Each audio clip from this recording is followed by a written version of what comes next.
আসসালামু আলাইকুম। বছর শেষ। এই বছর শেষে আমরা অনেকেই আমাদের নিজেদের চাওয়া পাওয়ার হিসাব মিলাই। এরকম চাওয়া পাওয়ার হিসাব মিলানোর সাথে সাথে আমরা নতুন বছরে একটা টার্গেট নেই। সেই টার্গেটটা হচ্ছে নিজেকে আমি কোথায় দেখতে চাই, আমার কোন স্কিলটা আমি যদি বাড়াই তাহলে হচ্ছে আমার নেক্সট ইয়ারে পরবর্তীতে আমার ক্যারিয়ারের জন্য সহযোগিতা করবে। সেক্ষেত্রে হচ্ছে অনেকেরই অনেক পরামর্শ থাকে। যাই হোক, সবাইকে অগ্রিম হ্যাপি নিউ ইয়ার। আপনাদের নিউ ইয়ার ভালো কাটুক। এই নিউ ইয়ারে আসলে হচ্ছে আমার নিজেরও কিছু একটা উইশ লিস্ট থাকে, তাই গোল থাকে। তো এবারে আমার গোলটাকে আমি একটু ভিন্ন ভাবে সাজিয়েছি। গোলটা হচ্ছে এমন, যেমন হচ্ছে আসলে আমি চেষ্টা করবো আর কি, জাস্ট হচ্ছে আমার যে নলেজটা আছে সেটা হচ্ছে শেয়ার করার জন্য।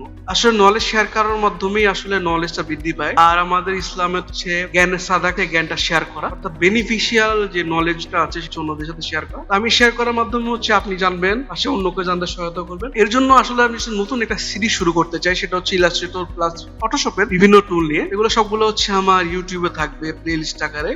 আপনারা চাইলে ওখানে দেখতে পান, আর এখানেও ফেসবুকও আমি কিছু দেওয়ার চেষ্টা করব। সো সাথেই থাকবেন। আর আমি যে হচ্ছে এটা শুরু করলাম সেটার জন্য হচ্ছে একটা সিগনেচার হিসেবে ফার্স্ট আজকে একটা টুল দেখাবো। এটাই হচ্ছে আজকের ভিডিও। ধন্যবাদ সবাইকে। আসসালামু আলাইকুম। তো আজকে আমরা যেটা শিখবো সেটা হচ্ছে স্কেল টুল। সেই স্কেল টুলের এদিক সেদিক নিয়ে আজকে আমরা কথা বলবো। প্রথমেই আমরা ওপেন করে নিলাম ইলাস্ট্রেটর, তারপর হচ্ছে একটা ফাইল নিই। নরমালি যেভাবে একটা ফাইল নিতে হয় এভাবে করে যে কোনো একটা এসপেক্টে যে কোনো একটা ফাইল নিয়ে আমরা ক্রিয়েট করলাম। এই ক্রিয়েট করার পরে স্কেল টুলটা দেখবো। আগে হচ্ছে আমার রেক্টেঙ্গেল টুলে কোনো একটা শেপ নিয়ে নিব।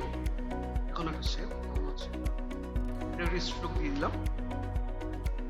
এখন দেখেন এটাকে আমরা স্কেল করবো। এটাকে স্কেল করার বিভিন্ন ওয়ে আছে।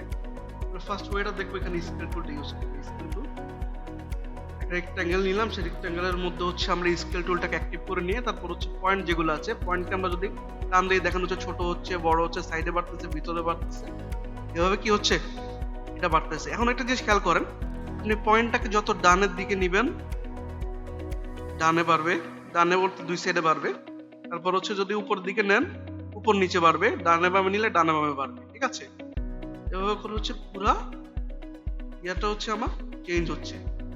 এভাবে যদি আমি স্কেল টুলটা সিলেক্ট করে আমি যদি শিফট চেপে করি তাহলে হচ্ছে রেশিও যেটা আছে সেটা হচ্ছে সেম থাকবে, যেদিকে করতে চাই সেদিকে থাকবে। যেমন হচ্ছে আমি শিফট চেপে স্কেল করলাম, এমনি ছোট হলে এমনি বড় হইলো। এভাবে করে আমরা চাইলে সরাসরি বড় হইতে পারে, ছোট হইতে পারে, আমরা যেভাবে চাই সেভাবে ছোট বড় করতে পারি। এভাবে তো একটা হলো। এছাড়া যেটা আছে সেটা হচ্ছে আমরা সিলেকশন রেখে এখান থেকে স্কেল অপশন, ট্রান্সফর্ম থেকে স্কেল অপশনটা নিতে পারি। এখান থেকে স্কেল, এই স্কেল অপশনটা যদি আমরা খেয়াল করি এখানে দুইটা অপশন আছে, একটা হচ্ছে নন ইউনিফর্ম আর একটা হচ্ছে ইউনিফর্ম।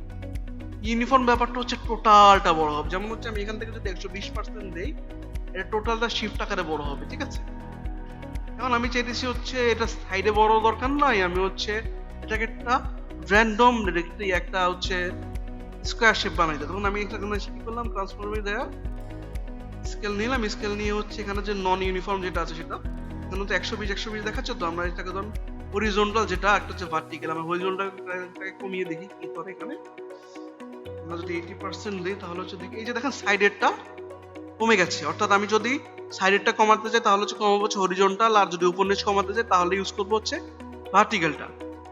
এবং আরো মজার ব্যাপার হচ্ছে ট্রান্সফর্মের স্কেলের ভিতরে আপনি আরো অনেক কিছু পাবেন। যেমন হচ্ছে এই যে স্কেল কর্নার্স, স্কেল স্ট্রোক বা ইফেক্টস। আপনি যদি যেগুলো যদি আপনি না দেন তাহলে হচ্ছে এগুলো যে বড় হবে। জানেন আমি স্কেল কর্নার দেই আর এখানেও যদি 80% দিয়ে দিই তখন দেখবেন হচ্ছে কি হয়, স্কেল গুলো কর্নার অনুযায়ী হবে। দেখছেন, মানে আগের মতো যে আগে যে হচ্ছে শুধুমাত্র হচ্ছে রেক্ট্যাঙ্গেলটা বড় হইতো ছোট হইতো সেটা না, এখন একসাথে হচ্ছে কি রেক্ট্যাঙ্গেলের পাশে যে স্ট্রোকটা আছে সেটা কিন্তু বড় ছোট হচ্ছে। আবার যদি ট্রান্সফর্মের এখানে স্কেলে যে আরেকটা হচ্ছে কি স্ট্রোক এন্ড ইফেক্টস, কর্নার গুলো এখন হইতো, এখন হচ্ছে স্ট্রোক এন্ড ইফেক্টস হবে। দেখেন আমি যদি এটাকে যদি ট্রান্সফর্মে যাই, যে হচ্ছে স্কেল এখানে যায় স্কেল কর্নার্স বাদ দিয়ে স্ট্রোক এন্ড ইফেক্ট দেই, এটাকে যদি 50% করে দেই তখন হচ্ছে আমাকে কি দেখেন আমার স্ট্রোকও কিন্তু সে অনুযায়ী আমার যেই স্ট্রোক আছে রেক্ট্যাঙ্গেলের সাথে মিলিয়ে আসলে কি হচ্ছে এটা ছোট হয়ে যাচ্ছে। এই ছিল আজকের ভিডিও। ধন্যবাদ সবাইকে। নতুন আরেকটা টুল নিয়ে আলোচনা করব নেক্সট ভিডিওতে। সবাইকে আবারও হ্যাপি নিউ ইয়ার। ধন্যবাদ।